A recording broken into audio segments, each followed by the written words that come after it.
All right, so it was hard not to notice the juxtaposition between the Obamas and all the former presidents who had the big ceremony for the Obamas.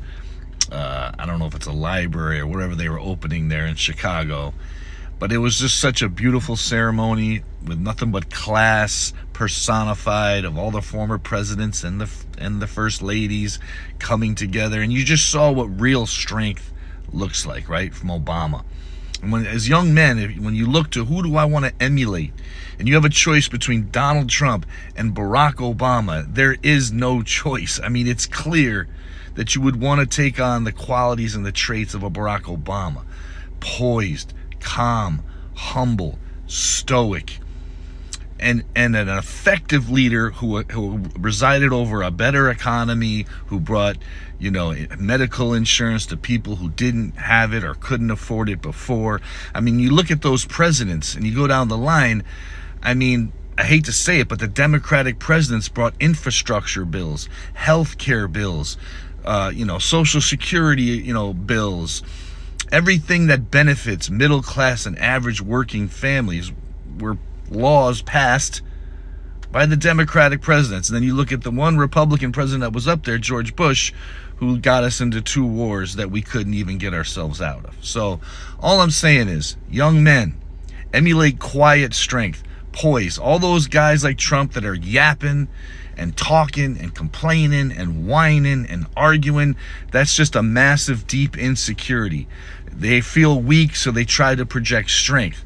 But people who really have strength and really know who they are, like somebody like Barack Obama, and Michelle goes up there and said, this guy never lost his temper. This guy never lost his cool. In the middle of some of the biggest challenges in his presidency, he kept calm and he kept cool. And that's the sign of a real man. You can throw all the fights you want on the front lawn of the White House to project that you're a tough guy.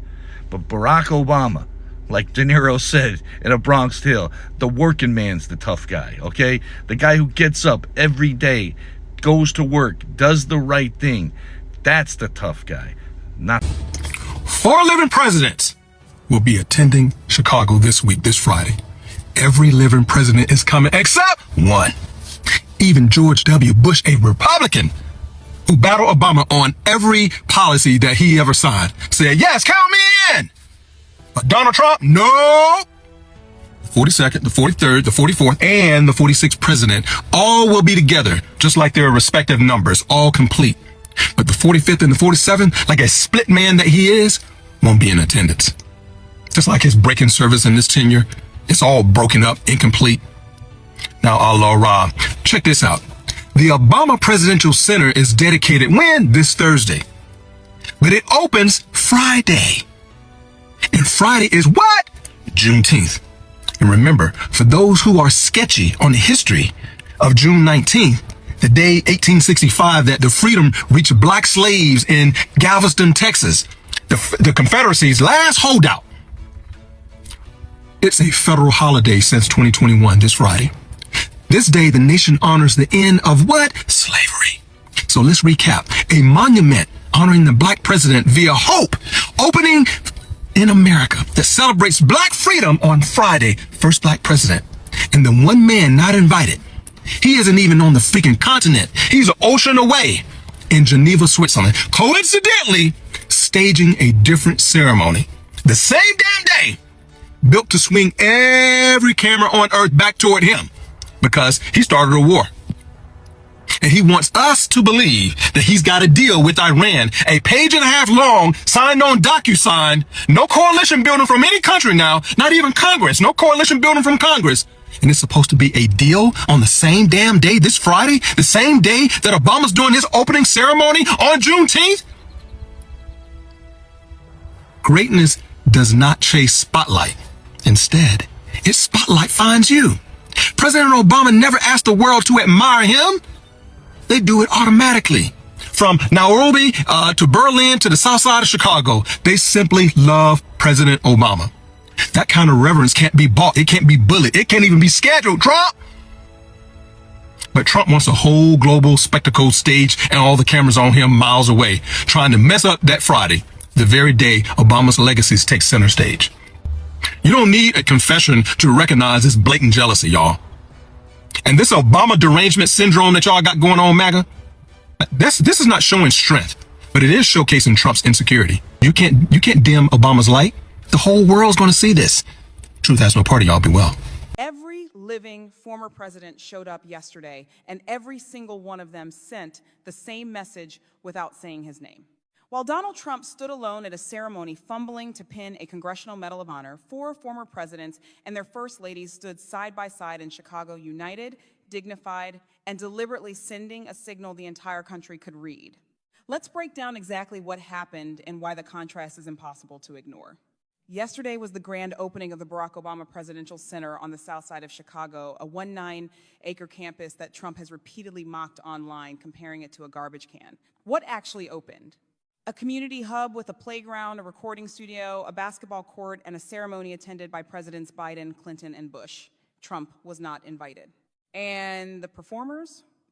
Bruce Springsteen, Stevie Wonder, Bono and the Edge, John Legend, Christina Aguilera, Mark Anthony, Jennifer Hudson, Eddie Vedder, The Roots, Tom Hanks, David Letterman, Stephen Colbert.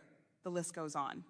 Meanwhile, Trump's July 4th celebration, which he's now calling the greatest Trump rally of all time, is watching musical acts cancel one after another. Artists don't want to be associated with the co-opting of America's 250th anniversary. Now, here's where the stakes get higher.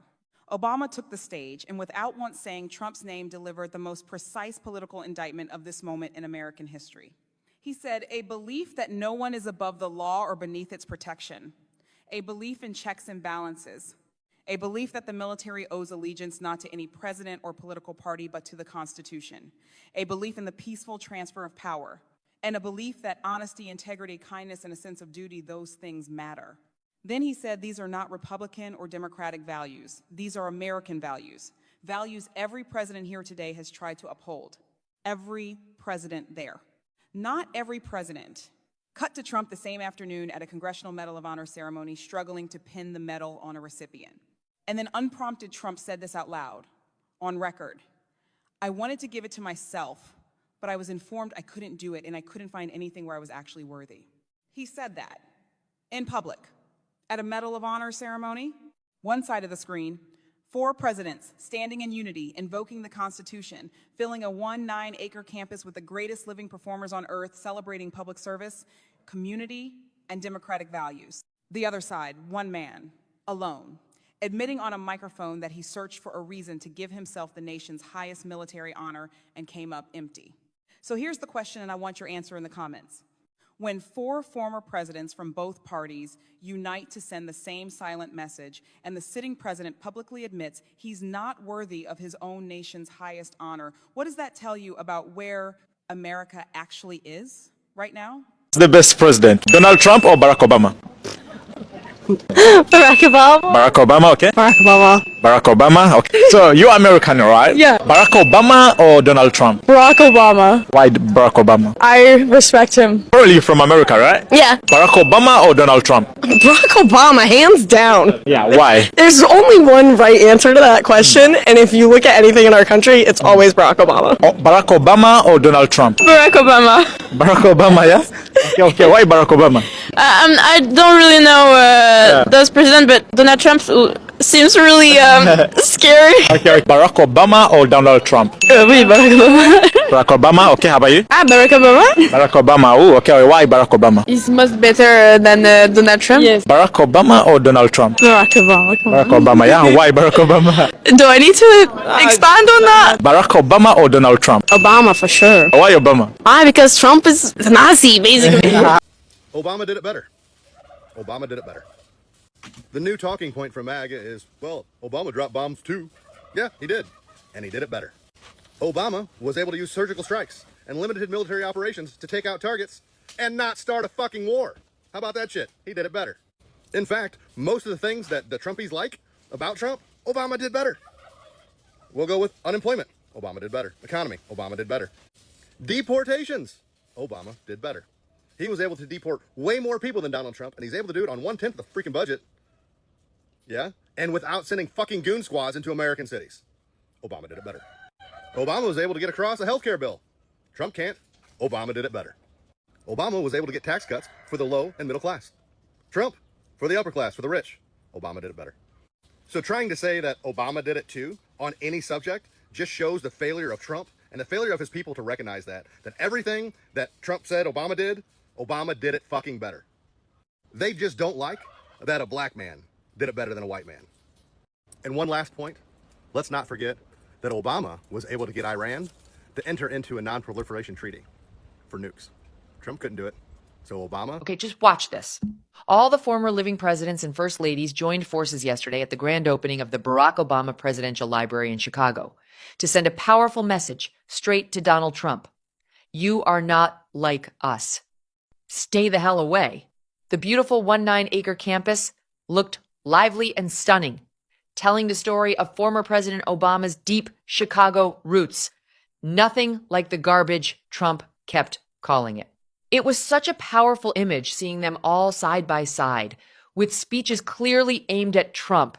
Former President Obama spoke emotionally about how they may come from different parties and hold different views, but they all share core American values: the rule of law, peaceful transfer of power, civil rights, empathy, and the continuity of our democracy. California Governor Gavin Newsom and former Vice President Kamala Harris were there too, praising the return to normality and dignity. Stars like Bruce Springsteen, Stevie Wonder, Bono and the Edge, John Legend, Christina Aguilera, Mark Anthony, Jennifer Hudson, Eddie Vedder, The Roots, Tom Hanks, David Letterman, and Stephen Colbert turned out to celebrate. Everyone supported each other, having a great time, showing real unity and American values that Trump simply doesn't share. The most peaceful president over the past 25 years was Obama. And it's not even close. Trump, at this point, his presidencies have started to look like Bush than it did anybody. He was supposed to be the one that drained the swamp. W. Bush. Yeah. What happens when world leaders appear more enthusiastic about a former president than a current political figure, dominating American headlines?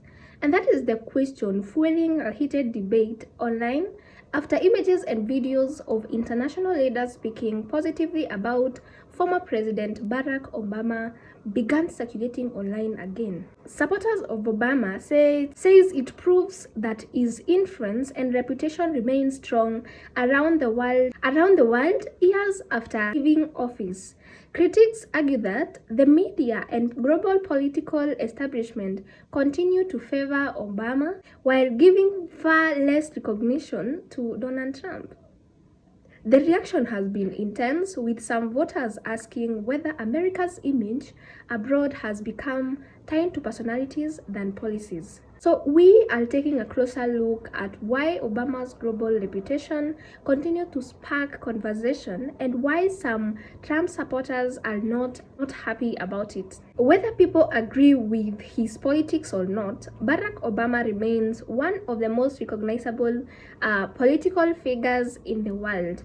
Even years after leaving office, Obama continues to receive invitations to international conferences, leadership forums, and global events. So supporters point to this as evidence that Obama built a lasting relationship with world leaders and strengthened America's image overseas during his presidency. Many international observers describe Obama as a symbol of diplomacy, cooperation, and international engagement. As a result, when foreign leaders publicly praise him, it often generates headlines and social media discussions. For Obama's supporters, this isn't surprising. They argue that former president frequently remains influential long after leaving office and that Obama's continued visibility simply reflects the relationship he built while serving as the president. But not everyone sees it that way. For many Trump supporters, the issue isn't simply about Obama receiving praises.